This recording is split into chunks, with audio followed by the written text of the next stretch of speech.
അനന്ത നന്മയായ ദൈവമേ, അങ്ങയുടെ കാരുണ്യത്താൽ പരിശുദ്ധ കന്യകയെ അത്യാവശ്യ നിമിഷങ്ങളിലെല്ലാം ലോകത്തിലേക്ക് കടന്നു വരുവാൻ അങ്ങ് അനുവദിക്കുന്നുവല്ലോ.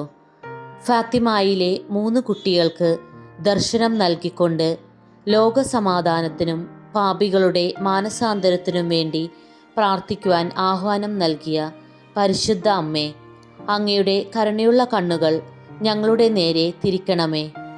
പാപികളുടെ സങ്കേതവും രോഗികളുടെ ആശ്വാസവും ദുഃഖിതരുടെ ആശ്രയവുമായ ഫാത്തിമനാഥേ, ജപമാല രാജ്ഞി, ദൈവഹിതമനുസരിച്ച് ജീവിക്കുവാൻ ഞങ്ങളെ അനുഗ്രഹിക്കണമേ. ഞങ്ങൾക്കിപ്പോൾ ഏറ്റവും ആവശ്യമായ അനുഗ്രഹം ഈശോയോട് പ്രാർത്ഥിച്ച് വാങ്ങിത്തരണമേ. ആമേൻ. ഓ എൻ്റെ ഈശോയെ, ഞങ്ങളുടെ പാപങ്ങൾ പൊറുക്കണമേ. നരകാഗ്നിയിൽ നിന്ന് ഞങ്ങളെ രക്ഷിക്കണമേ. എല്ലാ ആത്മാക്കളെയും, പ്രത്യേകിച്ച് അങ്ങേ കാരുണ്യം ഏറ്റവും ആവശ്യമായിരിക്കുന്നവരെയും സ്വർഗത്തിലേക്ക് ആനയിക്കണമേ. ആമേൻ.